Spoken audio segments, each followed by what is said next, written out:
ನಾನು 4 ದಿನ ಆಗಿದೆ ಈ ಫುಡ್ ಕಾರ್ಪೊರೇಷನ್ MD ಆಗಿ ವಿಚಾರ ವಹಿಸ್ಕೊಂಡು ನಾನು ಇಷ್ಟು ಬೇಗ ನಿಮಗೆ ಯಾಕೆ ಬಂದಿದ್ದೀನಿ ಅಂದರೆ ನಿಮ್ಮ ಸಮಸ್ಯೆ ನಿಜವಾಗಿ ತಿಳ್ಕೊಳ್ಳೋ ಆಸಕ್ತಿಯಿಂದ ನಾನು ಬಂದಿದ್ದೀನಿ. ಇವಾಗ ನೀವು ನನಗೆ ಕರೆದಿರ ಯಾರಾದ್ರು ಫೋನ್ ಮಾಡಿದ್ದೀರಲ್ಲ ಇದುವರೆಗೆ?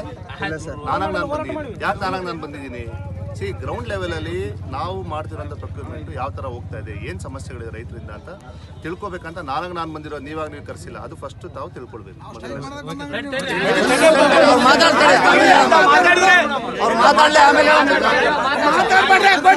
ಒಂದ್ ಮಾಡೋಣ, ನೀವೆಲ್ಲ ಮಾತಾಡಿ ನಾನು ಕೇಳಿಸ್ಕೊಂತೀನಿ, ಆಮೇಲೆ ನಾನು ಮಾತಾಡೋರು ದಯವಿಟ್ಟು ಕೇಳಿ.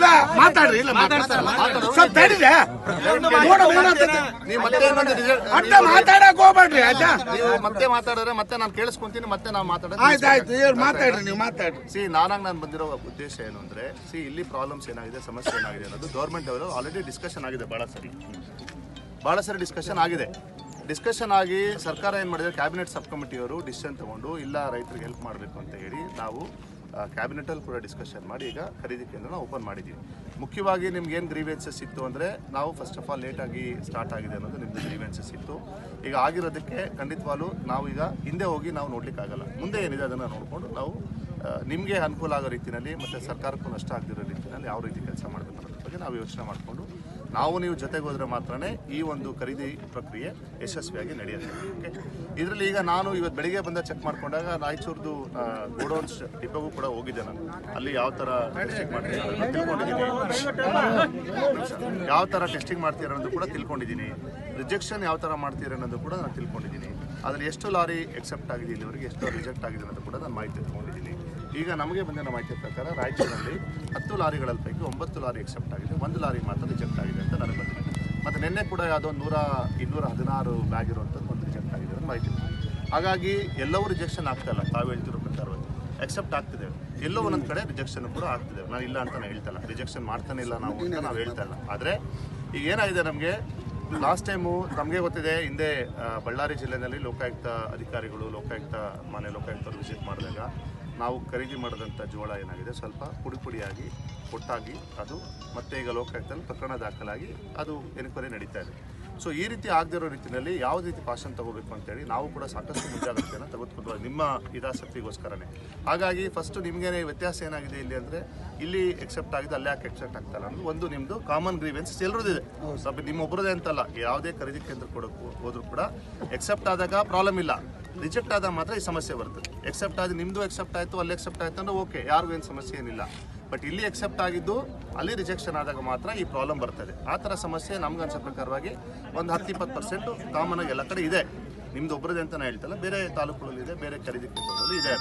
ಅದಕ್ಕೆ ಸಾರ್ಟ್ ಔಟ್ ಮಾಡೋಕ್ಕೆ ಏನು ಮಾಡೋಣ, ನಾವು ಅಲ್ಲಿ ಏನು ಟೆಸ್ಟಿಂಗ್ ಮೆಕ್ಯಾನಿಸಮ್ನ ನಾವು ಯಾವ ಥರ ಟೆಸ್ಟ್ ಮಾಡಿ ನಾವು ಎಕ್ಸೆಪ್ಟ್ ಆ್ಯಂಡ್ ರಿಜೆಕ್ಷನ್ಸ್ ಮಾಡ್ತಾ ಇದೀವಿ, ಅದೇ ಪ್ರಕಾರವಾಗಿ ನಾವು ಇಲ್ಲೂ ಕೂಡ ಒಂದು ಟೆಸ್ಟಿಂಗ್ ಮೆಕ್ಯಾನಿಸಮ್ನ ಮಾಡ್ಕೊಳ್ಳೋಣ. ಅವಾಗ ಏನಾಗುತ್ತೆ, ನಿಮಗೆ ಕಾಮನ್ ಟೆಸ್ಟಿಂಗ್ ಮೆಥಡಾಲಜಿ ಬರ್ತದೆ. ಅವಾಗ ಇಲ್ಲೂ ಎಕ್ಸೆಪ್ಟ್ ಆಗೋದು, ಅಲ್ಲೂ ಎಕ್ಸೆಪ್ಟ್ ಆಗ್ತದೆ. ಅಲ್ಲಿ ಯಾವ ಥರ ಟೆಸ್ಟ್ ಮಾಡ್ತಾರೆ ಅಂತ ನಿಮಗೂ ಗೊತ್ತಾಗ್ತದೆ. ಅವಾಗ ಏನಾಗುತ್ತೆ, ನಿಮಗೂ ಕೂಡ ಅದ್ರ ಬಗ್ಗೆ ಸಂದೇಹ ಇರಲ್ಲ, ಅಲ್ಲಿ ಕೂಡ ಸಂದೇಹ ಇರೋದಿಲ್ಲ. ಅದನ್ನೊಂದು ಮಾಡ್ಕೊಳ್ಳೋಣ. ಇನ್ನು ಎರಡನೇದು, ತಾವೆಲ್ಲರೂ ಕಾಮನ್ ಆಗಿ ಏನು ಕೇಳಿದ್ರೆ 30 ತಾರೀಕು ಒಳಗಡೆ ನಾವು ಖರೀದಿ ಮಾಡ್ಲಿಕ್ಕೆ ಸಾಧ್ಯ ಆಗಲ್ಲ, ಟೈಮು ಅವಶ್ಯಕತೆ ಇರ್ತದೆ. ಅದನ್ನು ಖಂಡಿತವಾಗ್ಲೂ ತಾವು ಹೇಳಿದ್ರೆ, ಇನ್ನು ಇವತ್ತು 11-12ನೇ ತಾರೀಕು ಇವತ್ತು ಅಷ್ಟೇ, ಇನ್ನು 18 ದಿನ ಟೈಮ್ ಇದೆ. 18 ದಿನದಲ್ಲೂ ನಿಮ್ದು ಆಗಿಲ್ಲ ಅಂದರೆ ನಮಗೆ ಚೆಕ್ ಗೊತ್ತಾಗುತ್ತೆ. ಯಾಕಂದ್ರೆ ಆನ್ಲೈನ್ ಎಷ್ಟು ಖರೀದಿ ಆಯಿತು ನಮಗೆ ಪ್ರತಿದಿನ ನೀವು ಮಾತಾಡೋದು ನೀವು ಮಾತಾಡ್ತೀರಾ ಒಂದು ನಿಮ್ಗೆ ಹೇಳ್ಬಿಡ್ತೀನಿ, ಇಲ್ಲಿ ನಾನು ಬಂದಿದ್ದೀನಿ, ನಾನು ಹೋಗ್ತೀನಿ, ನೀವು ಇರಿ ಅಂದರೆ ಇರ್ತೀನಿ, ಇಲ್ಲ ಹೋಗಿ ಅಂದ್ರೆ ಹೋಗ್ತೀವಿ. ನಮಗೇನು ಅರ್ಜೆಂಟ್ ಏನಿಲ್ಲ. ಯಾರು ಆ ಥರ ಏರೋ ಹಾಕಿ ಇವ್ರನ್ನ ಬಿಡಲೇಬಾರ್ದು ಆ ಥರ ಭಾವನೆಗೆ ಏನು ಹೋಗ್ಬೇಡಿ. ಅರ್ಥ ಆಯ್ತಾ? ನಾವು ಬಂದಿರೋದು ನಿಮ್ಮ ಸಮಸ್ಯೆ ಕೇಳೋಕ್ಕೋಸ್ಕರನೇ ಬಂದಿದ್ದೀವಿ. ಹಾಗಾಗಿ ಮತ್ತೆ ನೀವು ಕೇಳ್ದೇನೆ ಹೋಗ್ತೀರಿ ಅಂತ ನಂಬ್ಬಿಡಿ. ನಿಮ್ಮೆಲ್ಲ ಸಮಸ್ಯೆನೂ ನಾನು ಕೇಳಿದ್ದೀನಿ. ಕೇಳಿ ಸೊಲ್ಯೂಷನ್ ಹುಡುಕೋ ಸಲುವಾಗಿ ನಾವು ಚರ್ಚೆ ಮಾಡಿ ಡಿಸಿಷನ್ ತೊಗೊಳ್ಬೇಕಾಗ್ತದೆ. ಆ ಕಾರಣಕ್ಕೋಸ್ಕರ ನಿಮ್ಗೆ ಹೇಳ್ತಾ ಇರೋದು, ಇವತ್ತು ನಾವು DC ಅವ್ರ ಗಮನಕ್ಕೆ ತೊಗೊಂಬರ್ತೀವಿ ಏನಾಗಿದೆ ಅನ್ನೋದನ್ನು. ಮತ್ತು ನೀವೆಲ್ಲರೂ ಕೂಡ ಈಗಾಗಲೇ ಜಿಲ್ಲಾಧಿಕಾರಿ ಗಮನಕ್ಕೆ ತಂದಿದ್ದಾರೆ, ನಮ್ಮ ಶಾಸಕರು ಕೂಡ ಮಾತಾಡಿದ್ದಾರೆ ಅಂತ ನಾನು ಭಾವಿಸ್ತೀನಿ. ಈಗಾಗಲೇ ನನ್ನ ಜಿಲ್ಲಾಧಿಕಾರಿ ಅಂತ ಮಾತಾಡಿದ್ದಾರೆ. DC ಅವ್ರು ಏನು ಹೇಳಿದ್ದಾರೆ ಅಂದರೆ, ಆಲ್ರೆಡಿ ನಾವು ಅದನ್ನು ಲ್ಯಾಬೊರೇಟರಿ ಟೆಸ್ಟಿಂಗ್ ಕಳಿಸಿ ರಿಜೆಕ್ಷನ್ ಆಗಿರೋದು ಯಾಕೆ ಅಂತ ನಾವು ಅಸರ್ಟೈನ್ ಮಾಡಿಕೊಂಡು ಅದರ ಪಾಸಿಟಿವ್ ಆಗಿ ಏನು ಹೆಲ್ಪ್ ಮಾಡ್ಕೊಡ್ಬೋದು ಮಾಡ್ತೀವಿ ಅಂತ ಕೂಡ ಭರವಸೆ ಕೊಟ್ಟಿದ್ದಾರೆ. ಲ್ಯಾಬ್ ರಿಪೋರ್ಟ್ಸ್ ಬಂದಮೇಲೆ ಅದೇನಾಗುತ್ತೆ ಅದು ನೋಡೋಣ. ಇನ್ನು ಮಿಕ್ಕಿದ್ದು ತಮಗೆ ಇನ್ನೂ ಏನು ಅಸಿಸ್ಟೆನ್ಸ್ ಬೇಕಂತ ತಾವು ಹೇಳ್ತೀರಿ ಅದು ಮಾಡೋಣ. ಆದರೆ ರಿಜೆಕ್ಷನ್ ಆಗಿರೋದನ್ನು ಎಕ್ಸೆಪ್ಟ್ ಮಾಡಿ ಅಂತ ವಿತೌಟ್ ವ್ಯಾಲಿಡ್ ರಿಪೋರ್ಟನ್ನು ನಾನು ಹೇಳೋಕ್ಕಾಗಲ್ಲ, ಯಾರೂ ಹೇಳೋಕ್ಕಾಗಲ್ಲ. ಅದನ್ನು ತಾವು ಅರ್ಥ ಮಾಡ್ಕೊಬೇಕು. ಈಗ ರಿಜೆಕ್ಷನ್ ಆಗ್ತಿರೋದು ಓನ್ಲಿ 10-20%. ನಾವು 100% ರಿಜೆಕ್ಷನ್ ಎಲ್ಲೂ ಮಾಡಿಲ್ಲ. ಲಾರಿ ಎಕ್ಸೆಪ್ಟೆನ್ಸ್ ಆಗ್ತಿದೆ ಎಲ್ಲ ಕಡೆ, ಎಲ್ಲ ಒಂದು 10-20% ರಿಜೆಕ್ಷನ್ ಆಗ್ತಿರ್ತವೆ. ಅದನ್ನು ಕೂತ್ಕೊಂಡು ಯಾವ ರೀತಿ ನಾವು ಬಗೆಹರಿಸಬೇಕು ಅನ್ನೋದ್ರ ಬಗ್ಗೆ ನಾವು ಯೋಚನೆ ಮಾಡಬೇಕಾಯ್ತು. ಈಗ ನನಗೂ ಗೊತ್ತಿಲ್ಲ ಹೆಂಗೆ ಬಗೆಹರಿಸಬೇಕಿನ ಸಮಸ್ಯೆನ ಉಳಾದ್ರೆ ಎಕ್ಸೆಪ್ಟ್ ಮಾಡಿ ಅಂತ ನಾನು ಹೇಳೋಕ್ಕಾಗಲ್ಲ. ಆ ರೀತಿ ಆಯ್ತು, ನಾನೊಬ್ಬ ಸರ್ಕಾರಿ ಅಧಿಕಾರಿಗೆ ರೂಲ್ಸು ನಾಮ್ಸ್ ಫಾಲೋ ಮಾಡ್ಕೊಂಡು ಮಾಡಬೇಕಾಗ್ತದೆ. ರೈತರ ಹಿತಾಸಕ್ತಿನೂ ನೋಡಬೇಕು, ನಾವು ಸರ್ಕಾರದ ಹಿತಾಸಕ್ತಿನೂ ಕೂಡ ನಾವು ನೋಡಬೇಕಾಗ್ತದೆ. ಹಾಗಾಗಿ ಎರಡೂ ರೀತಿಯಲ್ಲೂ ಪ್ರಾಬ್ಲಮ್ ಆಗದ ರೀತಿ ಸಾರ್ಟ್ ಔಟ್ ಮಾಡಿಕೊಟ್ಟು ರೈತರಿಗೆ ಏನು ಅನುಕೂಲ ಮಾಡ್ಕೊಡ್ಬೋದು ಅನ್ನೋದ್ರ ಬಗ್ಗೆ ನಾವು ಖಂಡಿತವಾಗ್ಲೂ ಚಿಂತನೆ ಮಾಡಿ ನಿಮ್ಮ ಪರವಾಗಿ ನಿರ್ಧಾರ ತೆಗೆದುಕೊಳ್ಳೋ ನಿಟ್ಟಿನಲ್ಲಿ ನಾವು ಪ್ರಾಮಾಣಿಕವಾದಂಥ ಪ್ರಯತ್ನವನ್ನು ಮಾಡ್ತೀವಿ. ಅದ್ರ ಬಗ್ಗೆ ಯಾರು ರೈತರು ಚಿಂತೆ ಇಟ್ಕೊಳ್ಳೋದು ಬೇಡ.